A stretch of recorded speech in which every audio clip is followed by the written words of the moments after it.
என்பதற்காகவோ அல்லது உங்களை திருப்திப்படுத்தணும் அப்படிங்கிறதுக்காகவோ சொல்லப்படுகின்ற மிகைப்படுத்திய வார்த்தைகள் அல்ல.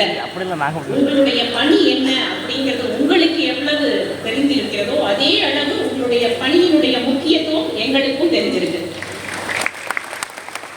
அதை நீங்க முதல்ல மனதில் எடுத்துக் கொள்ள வேண்டும். வள்ளுவர் சொல்லியிருக்கார், தொட்டனை கூறும் மலர்கேணி மாந்தருக்கு கட்டணை கூறும் அறிவு அப்படின்னு. எங்களுக்கு ஏன் இந்த பயிற்சி அப்படின்னு நீங்க நினைச்சிருக்கலாம். சயின்ஸ் அண்ட் டெக்னாலஜி தினமும் நொடி பொழுதில் அது வளர்ந்து கொண்டே இருக்கின்றது. மாற்றங்கள் அறிவியல்ல மிக வேகமாக நிகழ்ந்து கொண்டே இருக்கின்றது. அதையெல்லாம் நாம அறிந்து கொள்ள வேண்டும் என்றால் நமக்கு பயிற்சி மிக அவசியம். அதை அறிந்த மாண்புமிகு பள்ளி கல்வித்துறை அமைச்சர் அவர்கள் முதல் முறையாக, எப்படி மாவட்ட ஆட்சியர் சொன்னார்களோ அது முதல் முறையாக நமது பள்ளி கல்வித்துறை வரலாற்றிலேயே ஆய்வக உதவியாளர்களுக்கு என தனிப்பட்ட பயிற்சி. இது உங்களுக்கு தெரியாத விஷயம் அல்ல. ஆனா பயிற்சிங்கிறது என்ன, ஒரு ரெஃப்ரெஷர் கோர்ஸ் என்னென்ன மாறிட்டு இருக்கு அப்படிங்கறத நீங்க தெரிஞ்சுக்கணும் அப்படிங்கிறதுக்காக தான் இந்த பயிற்சி. 6 நாட்கள் பயிற்சி. இந்த பயிற்சியில 99% பேர் நல்ல மதிப்பெண் வாங்கி இன்னைக்கு சர்டிபிகேட் வாங்குறதுக்கு வந்திருக்கீங்க. அதுதான் ரொம்ப முக்கியமான விஷயம். இந்த சர்டிபிகேட் நம்ம கொடுக்குறோம் அப்படின்னு சொன்னா இதுல 99% இந்த பயிற்சியில பார்ட்டிசிபேட் பண்ண அனைவருமே மிகச் சிறப்பாக நீங்க உங்களுடைய தேர்ச்சி விகிதம் இருந்திருக்கின்றது. இது எங்களுக்கு ரொம்ப திருப்தி கொடுக்கக்கூடிய ஒரு விஷயமாக நான் இங்கே பார்க்கின்றேன். என்றால் நீங்க தெளிவாக இருந்தால்தான் மாணவர்களை தெளிவான நீங்க வழிகாட்ட முடியும். அந்த வகையிலே வெறும் 162 பேர் தான், கிட்டத்தட்ட 6000 பேருக்கு இந்த பயிற்சி கொடுக்கப்பட்டது. 162 பேர் மட்டும்தான் திரும்ப மறுபயிற்சிக்கு வருகின்றார்கள். ஸோ எங்களுக்கு மிக மிக திருப்தி அளிக்கக்கூடிய ஒரு ரிசல்ட். இதுல எங்களுக்கு திருப்தி மட்டுமல்ல, மிக மிக சந்தோஷமும் கூட. நீங்க திரும்பி போகும்போது பிள்ளைகளுக்கு சரியான வழிகாட்டியாக இருப்பீர்கள். யார் லேபுக்கு வந்தாலும் நீங்க பிள்ளைகள் கவலையே இல்லாமல் உங்ககிட்ட பாடங்களை கற்றுக்கொள்ளலாம் அப்படிங்கிறது தெரியும். உங்களுடைய கரகோஷத்திலிருந்து எனக்கு ஆமாம் அப்படிங்கிறது எனக்கு தெரியுது. ஆமாம் தானே?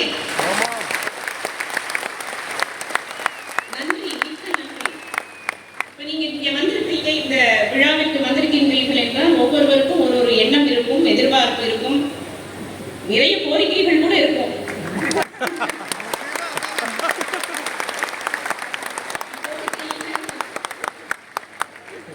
அது சந்தேகம் நாங்க இங்க இருக்கவே மாட்டோம் அப்படின்னு கூட நீங்க நினைக்கலாம்.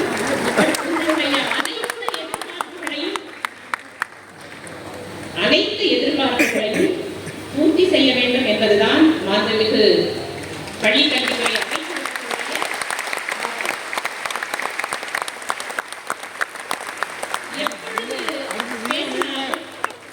ஏதாவது செய்யணுங்க.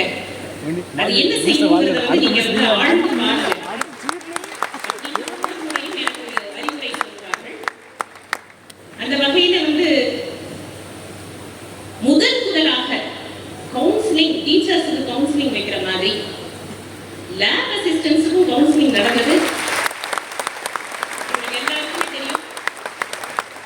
நவம்பர் 2023 மாண்புமிகு பள்ளி கல்வித்துறை அமைச்சர் அவர்களுடைய அறிவுறுத்தலின்படிதான் உங்களுக்கு முதல்ல கவுன்சிலிங் நடத்தப்பட்டது. தொடர்ந்து அதே போன்று கவுன்சிலிங் நடத்தப்படும். அதை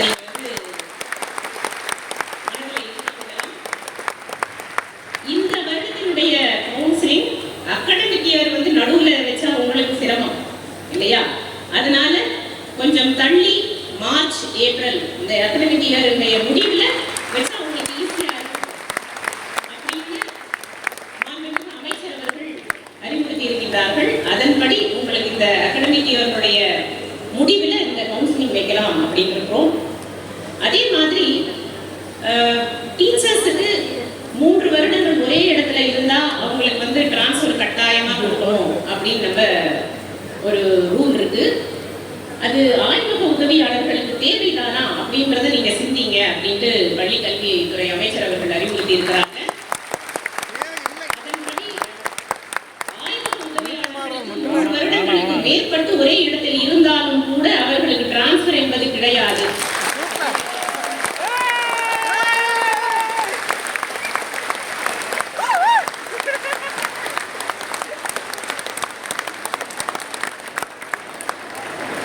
அப்படி செய்ய வேண்டாம் என்று பள்ளி கல்வித்துறை அமைச்சர் அவர்கள் எங்களுக்கு அறிவுறுத்தியிருக்கிறார்கள். அதன்படியே நாங்கள் அதை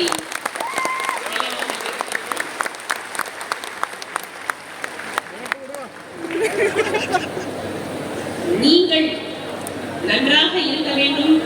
நீங்கள் நன்றாக இருந்தால் நம் மாணவர்கள் நன்றாக இருப்பார்கள். நம் மாணவர்கள் நன்றாக இருந்தால் நம் தமிழ்நாடே சிறந்திருக்கும் என்பது மாண்புமிகு முதலமைச்சர் அவர்களுடைய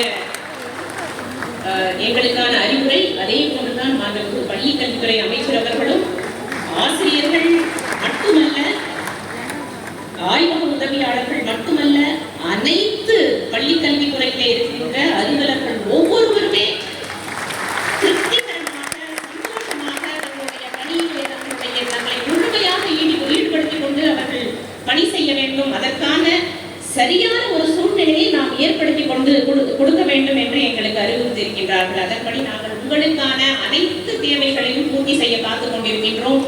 நீங்கள் செய்ய வேண்டியது மாணவர்களை நீங்கள் முன்னிலைப்படுத்தி, இப்ப நாங்க ஒரு 4 ஃபைல் இன்னைக்கு எழுதிட்டோம், பாஸ் இன்னைக்கு இந்த 4 ஃபைல முடிச்சிட்டோம் அப்படின்னா எங்க வேலை முடிஞ்ச மாதிரி நாங்க நினைச்சுக்கலாம். ஆனா உங்களுக்கு அப்படி இல்லை. ஒரு வருட முடிவில் அந்த மாணவர்கள் என்ன தேர்ச்சி பெறுகின்றார்களோ அதை வைத்துதான் உங்களுடைய பணி எப்படி என்பதை கண்டுபிடிக்க முடியும். அதனால எப்போதும் போல தொடர்ந்து நீங்கள் உங்களுடைய பணியிலே சீரிய முயற்சியை போட்டு சிறப்பாக செயல்பட வேண்டும் என்று வேண்டி கேட்டுக்கொள்கின்றேன். நிறைய பேருக்கு ஒரு மனக்குறை கூட இருக்கு. ஹைடெக் லேப்ஸை மட்டும்தான் நாங்க பார்க்கணுமா அல்லது எல்லா விஷயங்களையும் நாங்க பார்க்கணுமா அப்படின்ட்டு. நீங்க பன்முக நாயகர்களாக இருக்கலாம், தொடர்ந்து இருக்க வேண்டும் என்று நாங்கள் எதிர்பார்க்கவில்லை. உங்களுடைய ஆய்வக பணியை சிறப்பாக செய்தாலே எங்களுக்கு போதும்.